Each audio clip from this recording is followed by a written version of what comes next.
Hello friends and welcome to my channel practical power. आज हम discuss करने वाले हैं थ्री फेज ट्रांसफार्मर के कंस्ट्रक्शन के बारे में। ठीक है, तो पिछली वीडियो में हमने डिस्कस किया था कि थ्री फेज ट्रांसफार्मर होता क्या है और किस तरीके से दो तरीक़ों से बनाया जा सकता है। ठीक है, एक तो हम डेल्टा ट्रांसफार्मर का यूज़ कर सकते हैं, बैंक ट्रांसफार्मर का यूज़ कर सॉरी जो थ्री फेज बैंक ट्रांसफार्मर होता है उसका यूज़ कर सकते हैं, या फिर थ्री फेज यूनिट ट्रांसफार्मर का यूज़ कर सकते हैं। ठीक है, तो आज हम कंस्ट्रक्शन के बारे में बात करने वाले हैं कि अगर हम थ्री फेज ट्रांसफार्मर बनाते हैं, यूज़ करते हैं उसका, तो किस तरीके से बनाया जाता है। ठीक है, तो चलिए स्टार्ट करते हैं।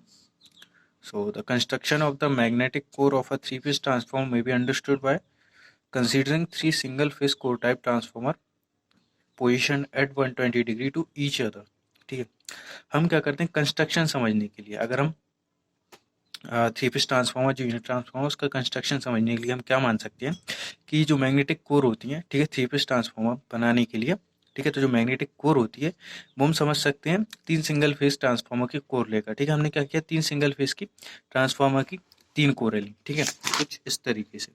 ठीक है, तीन कोरें लेंगे हम। फर्स्ट ये हो गई, मान लो तीन सिंगल फेज के ट्रांसफार्मर लिए, उनके तीनों मैग्नेटिक कोर हम कुछ इस तरीके से लगा देते हैं। ठीक है, हम क्या करते हैं, उनकी पोजीशन कैसी रखते हैं, 120 डिग्री पर ईच अदर। ठीक है, एक तो दूसरे से कितने डिग्री पर, 120 डिग्री पर रखें। ठीक है, तो हमने क्या किया, कंस्ट्रक्शन समझने के लिए हमने क्या किया, तीन सिंगल फेज के ट्रांसफार्मर की जो मैग्नेटिक कोर होती है वो ली और उनको क्या किया, 120 डिग्री पे रख दिया एक दूसरे से।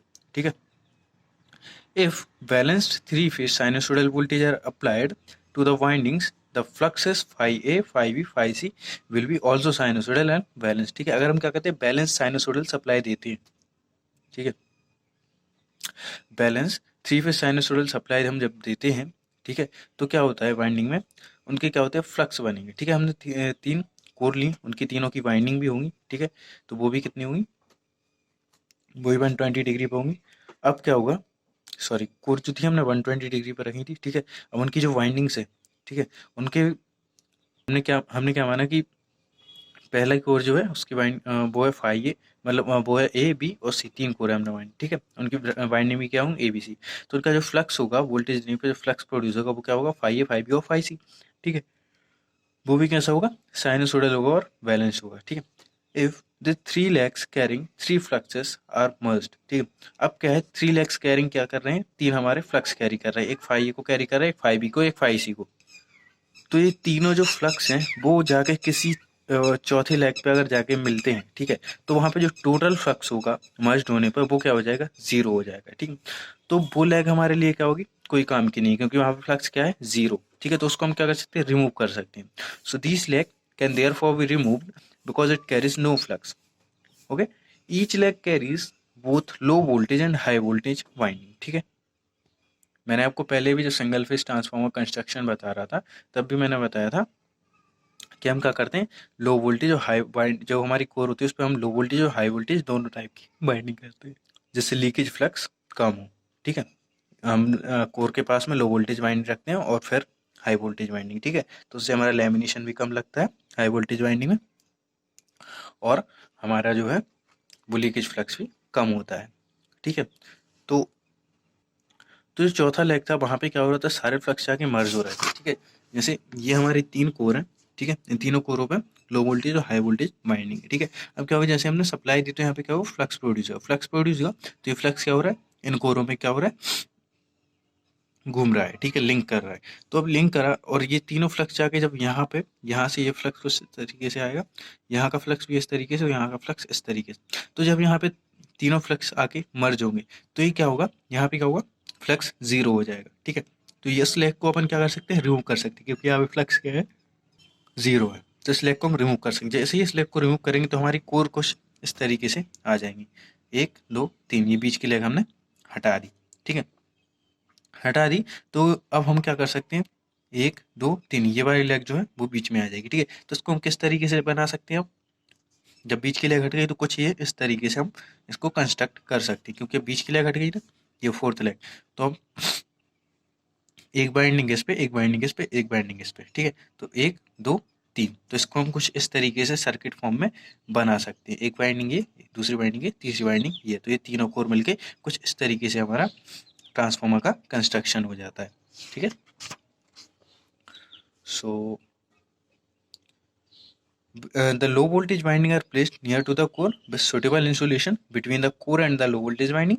The high voltage winding are placed over the low voltage winding with suitable insulation between them. ठीक है, मैंने आपको बताया क्यों हम ऐसा करते हैं, ताकि हमारा लेमिनेशन भी कम लगे हाई वोल्टेज वाइंडिंग में।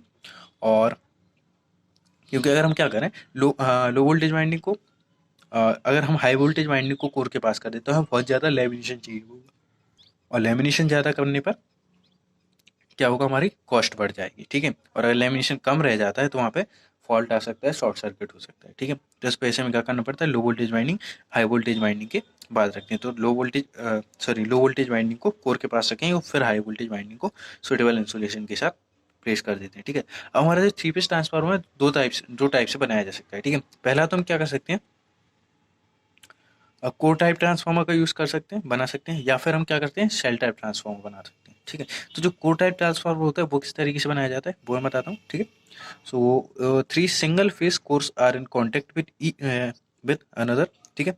मतलब एक दूसरे के साथ तीन हम सिंगल फेस के ट्रांसफार्मर की कोर लेंगे, जैसा कि मैंने अभी आपको बताया था। ठीक है। उनको क्या करेंगे, एक दूसरे से 120 डिग्री पर एक दूसरे से रख देते हैं। ठीक है। जैसे हम उसमें क्या करते हैं, फ्लक्स देते हैं, तो हमारे जो तीनों लेग होते हैं वो फ्लक्स कैरी कर रहे होते हैं। ठीक है।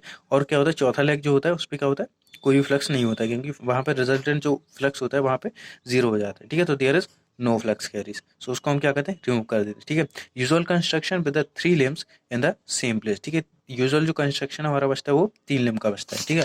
तो कुछ इस तरीके से हमारा ये शेल कोर टाइप का ये वाला हम रिमूव कर देते हैं। तीन हमने कोर ली, ठीक है, 120 डिग्री पे। इनको क्या किया,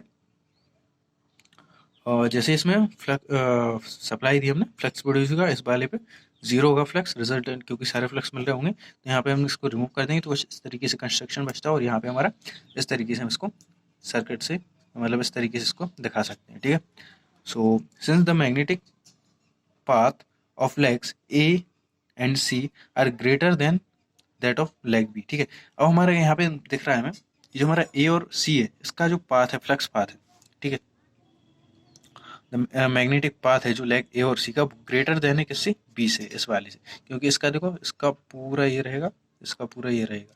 ठीक है। मतलब ये कुछ इस तरीके से लेकिन ये जो बी वाला है इसका पाथ जो है वो बहुत कम रहेगा। ठीक है। तो इसका पाथ कम होने की वजह से क्या होगा, the construction is not symmetrical. ठीक है। कंस्ट्रक्शन हमारा सिमेट्रिकल नहीं होगा, but the resultant imbalanced in magnetising current is not sufficient. Okay. तो इस तरीके से हमारा क्या होता है। अब हम देखते हैं three phase shell type transformer किस तरीके से बनाया जाता है। So the shell type three phase transformer can be constructed by stacking three single phase shell transformer. ठीक है। जो शेल टाइप के ट्रांसफार्मर होता है कुछ इस तरीके से, सिंगल फेज का ट्रांसफार्मर अगर हम देखें कुछ इस तरीके से एक ट्रांसफार्मर कंस्ट्रक्ट किया जाता है। मतलब जो वाइंडिंग होती है वो बीच वाले लिंब पे की जाती है। ठीक है। कुछ इस तरीके से शेल टाइप ट्रांसफार्मर वाइंडिंग की जाती है, सैंडविच वाइंडिंग की जाती है, low voltage high voltage, low voltage high voltage, और इनके बीच में एक प्रॉपर इंसुलेशन रखा जाता है। तो इस तरीके के हम तीन ट्रांसफार्मर, ये जो वाइंडिंग होती है वो बीच वाले लिंब पे की जाती है। ठीक है। साइड वाले लिंब खाली रहते हैं जहाँ पे हमारा फ्लक्स होकर जाता है। ठीक है। तो इस तरीके के तीन ट्रांसफार्मर हम लेकर और थ्री फेज शेल ट्रांसफार्मर बना सकते हैं। तो इस तरीके के तीन ट्रांसफार्मर जब हम एक कनेक्ट करते हैं तो बन जाता है हमारा three phase shell type transformer. ठीक है। The winding direction of central limb B is made opposite to that of unit A and C. If the system is balanced with phase sequence A B C the flux will also be balance. ठीक है। ये मैं आपको बता चुका हूँ कि अगर बैलेंस सप्लाई हो, सिस्टम अगर बैलेंस है, तो हमारा जो फ्लक्स जो बैलेंस फेस जो सीक्वेंस है वो ए बी सी बैलेंस है, तो फ्लक्स भी हमारा कैसा होगा, बैलेंस्ड होगा। द वाइंडिंग्स आइदर कोर और शेल टाइप ट्रांसफॉर्मर में बी कनेक्टेड और कनेक्टेड ऑन स्टार और डेल्टा एज डिजायर। ठीक है। जो वाइंडिंग्स होती हैं चाहे शेल टाइप ट्रांसफॉर्मर चाहे कोर टाइप ट्रांसफॉर्मर, उनके हम स्टार या डेल्टा में अपने अनुसार जैसे हमें रिक्वायरमेंट है उसके उस फॉर्म में हम उसको कनेक्ट कर लेते हैं। ठीक है, तो ये हमारा शेल टाइप ट्रांसफॉर्म है। ठीक है, अगर शेल टाइप ट्रांसफॉर्म के बारे में और अच्छे से जानना है तो आप चैनल पे जाके वीडियो देख सकते हैं। सिंगल फेज ट्रांसफॉर्म के कंस्ट्रक्शन में बताया था मैंने, कोर टाइप और shell type transformer construction.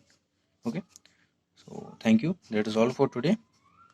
Next video में डिस्कस करेंगे three phase transformer connection group. ठीक है, थ्री फेज ट्रांसफॉर्मर जो उसके जो ग्रुप्स होते हैं उसके बारे में डिस्कस करेंगे। ठीक है, सो thank you. So if you like this video, please like, share, do comment and subscribe our channel for more videos. Thank you.